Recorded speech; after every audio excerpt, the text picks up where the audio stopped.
अस्सलाम वालेकुम, आदाब, सत श्री अकाल। आज किताब दोस्ती के तहत एक ऐसी किताब का ज़िक्र है, एक ऐसा शेरी मजमुआ आपके सामने है। अनुराधा महापात्र का गोधूली गगन में, जिसको मूल बंगला से अनुवाद जयश्री पुरवर जी ने किया है, उससे आज आप कुछ अंतज़्मे मैं पढ़ के सुनाऊँगा। अनुराधा महापात्र बंगला अकादमी पुरस्कार प्राप्त कवि। अनुराधा महापात्र बंगला भाषा की एक ऐसी चर्चित कवित्री हैं जिनकी कविताओं में जहाँ व्यथा और करुणा का प्राधान्य है, वही संवेदना और अन्याय के प्रतिवाद का स्वर भी मौजूद है। अनुराधा जी के लेखन में प्रकृति है, ईश्वर है और साथ में है निराशा, उदासीनता और वैराग भाव। एक और उनकी कविताओं में अनेक विषाद भरी आशंकाएं, अनेक अनुत्तरित प्रश्न हैं, दूसरी ओर अनेक अपूर्ण आकांक्षाएं और मनोकामनाएं भी झलकती हैं। हिंदी पाठकों को उनकी कविताओं में करुणापूर्ण वैरागी संस्कृति के नवाचार का परिचय मिलेगा। अनुराधा महापात्र की बंगला कविताओं के जयश्री पुरवार ने द्वारा किए गए हिंदी अनुवाद को इस पुस्तक में संकलित किया गया है। जयश्री ने अनुवाद करते समय हमेशा मूल रचना की भावनाओं को यथासंभव बनाए रखने का प्रयास किया है, जिससे पाठक मूल भावनाओं के रस स्वादन का आनंद प्राप्त कर सके। जयश्री द्वारा बंगला भाषा की आधुनिक कविताओं को हिंदी भाषियों तक पहुंचा देने का प्रयास सांस्कृतिक एकता को बढ़ाने की दिशा में एक सटीक एवं उल्लेखनीय प्रयास है। इस प्रकार अन्य भाषा के प्रति प्रेम एवं साहित्य शिल्प की भिन्नता में एकता बंधन आने से मानव एक महान मानवीयता की ओर अग्रसरित होता है। जयश्री पुरवार का धन्यवाद।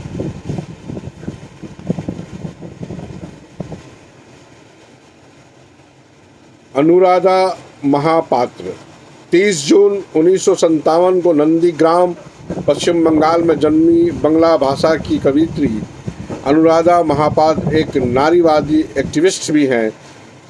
60वें दशक के अंत में मात्र 13 वर्ष की उम्र में उन्होंने लिखना शुरू कर दिया था। उनके लेखन कार्य में उनके बड़े भाई ने हमेशा मार्गदर्शन किया। बंगला भाषा के महान साहित्यकारों को छोटे से ही निरंतर पढ़ती रही, चाहे वो कविता हो या कहानी या उपन्यास व गद्य। जब नंदीग्राम में रही, कोलकाता से बड़े भाई किताबें और पत्रिकाएं लाकर देते रहे। बाद में कोलकाता में एमए करने के लिए आई और इस दौरान लेखन कार्य का दायरा विस्तृत होता गया। छोटे भाई बहनों को पास रखकर उनकी देखभाल की जिम्मेदारी भी निभाई। 14 मार्च 2007 में विप्लव ग्राम नंदीग्राम में जनहत्या पर उन्होंने कविताओं के माध्यम से तीव्र प्रतिरोध किया। आज तक निरंतर अबाध गति से लिखती जा रही हैं। जनवरी 2017 में अपने निवास भवन में एक दुर्घटना में भीषण रूप से आहत हो गई। लगभग 1 साल तक बिस्तर पर रहीं, पर मनोबल नहीं खोया। लेखन का प्रवाह जारी रहा। आश्चर्य कि इस भग्न अवस्था में भी 500 के लगभग कविताएं लिखी और कुछ गद्य भी। अभी तक 26 काव्य ग्रंथ, 3 गद्य ग्रंथ और अंग्रेजी अनुवाद में 2 कविता की किताबें भी प्रकाशित हो चुकी हैं। कविताओं का कई विदेशी भाषाओं में अनुवाद हो चुका है, जिनमें कैलेक्स अमेरिका से प्रकाशित अनदर स्प्रिंग डार्कनेस चर्चित है। हिंदी पत्रिकाओं में समकालीन भारतीय साहित्य, पूर्वग्रह और समाज पत्रिकाओं में आपकी कविताओं का हिंदी अनुवाद प्रकाशित हो चुका है। ऑल इंडिया रेडियो द्वारा बंगला भाषा के प्रांतीय कवि निर्वाचित, पश्चिम बंगाल सरकार द्वारा बंगला अकादमी पुरस्कार, कवि आलोक सरकार स्मृति पुरस्कार एवं कवि सुभाष मुखोपाध्याय स्मृति पुरस्कार से सम्मानित। वर्तमान समय में कविता रचना के अतिरिक्त कई विशिष्ट कवियों की कृतियों के बारे में निबंध लिखने में व्यस्त हैं। अनुराधा महापात्र की प्रमुख कृतियां हैं उत्सारित, आकाश, स्वाधीन मान चित्रे, कविता, जे आईना, कोनो दिन मुख देखना, सन्यासिनी ओ आम्र मंजरी और आयर विष्णु आदि। जयश्री पुरवार। डॉक्टर जयश्री पुरवार उरई उत्तर प्रदेश राजनीति विज्ञान MA स्वर्ण पदक प्राप्त, PhD डीलेट विगत 41 वर्षों तक अध्यापन के बाद DV कॉलेज उरई से एसोसिएट प्रोफेसर एवं विभाग अध्यक्ष पद से अवकाश प्राप्त किया है। गहन शोध पर आधारित साम्यवाद को चुनौतियाँ की रचयिता जयश्री पुरवार ने मौलिक लेखन के साथ ही अंग्रेजी और बंगला से हिंदी में और हिंदी से बंगला में अनेक लेख, कहानी एवं कविताओं का अनुवाद किया है, जिनका प्रकाशन दिल्ली, उत्तर प्रदेश, राजस्थान से प्रकाशित पत्र पत्रिकाओं में होता रहा है। कुछ वर्ष नव अंकुर हिंदी मासिक पत्रिका का संपादन भी किया।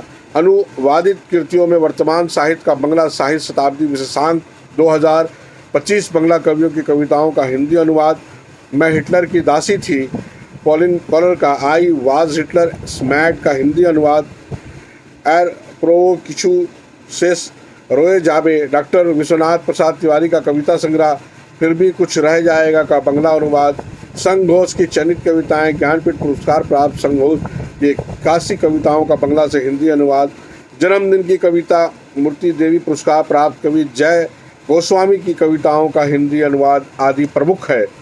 वर्तमान में अनुवाद, यात्रा, संस्मरण एवं अन्य लेखन कार्य में व्यस्त हैं। महिला सशक्तिकरण की प्रबल पक्षधर एवं कल्याणी संस्थान की अध्यक्षा के रूप में महिला उत्थान के कार्य में सक्रिय जयश्री पुरवार पाटिक चित्रकला में भी पारंगत हैं।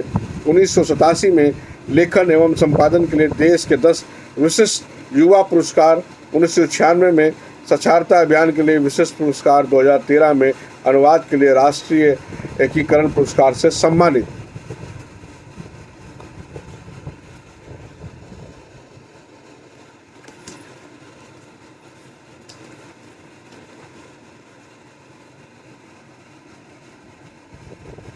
बात बात में थाली में आधा चांद ढलान पर है, आधा मोर पंख की भांति कहीं छिटक गया, डूब गया आकाश के अग्नि में काले गहर में, यहीं पर ठहरी गाथा, शेष हो जाती तो ही ठीक रहता, सोचकर देखती हूँ पति की मृत्यु के बाद लड़कियाँ बौद्ध सन्यासिन हो जाती, अबाध वाणिज्य में त्याग के बिना कोई प्रेम होता है क्या।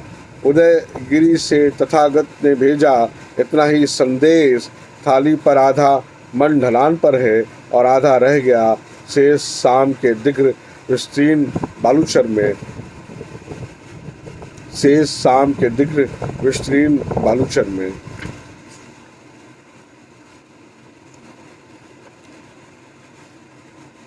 पीठ के पुकार सकती हूँ शीर्षक है कविता का। पीठ के झूले में दूध पीते बच्चे को लेकर जो गूंगी सी लड़की मचान पर चढ़ रही है, क्या उसको ही मैं माँ कहकर पुकार सकती हूँ। कंधे पर चिड़िया, पीछे कुत्ता गाभिन बकरी लेकर चल रहा है, जो जला हुआ आदमी, क्या उसे मैं सखा कहकर पुकार सकती हूँ। जो बहरी किशोरी राधिका के गाने पर भीख मांग रही है राह राह में घूमते हुए, उसे ही क्या आज मैं सखी सुनो कहकर पुकार सकती हूँ। जो काला लड़का ट्रेन में बेच रहा है अनजाने पीले गेंदे का माला, उसी को आज क्या मैं पुत्र कहकर पुकार सकती हूँ। कठपुतली का नाच। तारों भरे आकाश के नीचे अंधेरे में दादी माँ और मैं दोनों चली जा रही हैं बातें करते हुए। मैदान पार करके बिजली गिरने से जले हुए वृक्ष के तने से सटकर कहारों के मोहल्ले की ललिता की सहेली विशाखा मर गई हैजे से कुछ दिन पहले ही कठपुतली का नाच देखने आई थी। धान की कटाई उठाई सब खत्म, बंधे हुए फूस की गंध से भरे मैदान। दादी माँ भी लालटेन लेकर चल रही है। वैद्य उन दादू के पास अश्वनी की माँ के टाइफाइड के लिए दवाई लेने। इतने दिनों बाद वो दृश्य बार बार इतना याद आता है। मेरे बचपन की बात बहुत याद आती है, दादी माँ और पुण्य दादू की बात भी, यहाँ तक कि दादी माँ के हाथ की वो छोटी लालटेन भी आज रास्ता दिखाती है मेरे भीतर। दादी माँ, क्या बिजली से जले हुए उस वृक्ष ने भी मुझे नहीं दिखाया ये रास्ता। कवि के अस्वस्थ होने पर। कवि के अस्वस्थ होने पर मातृभाषा से उसे मिटा देने के लिए प्रयासरत हो जाते हैं बहुत सारे लोग, यदि वो नहीं जानते हैं कि बिना मातृभाषा के कवि का जीवन उसे स्वयं ही मृत लगने लगता है,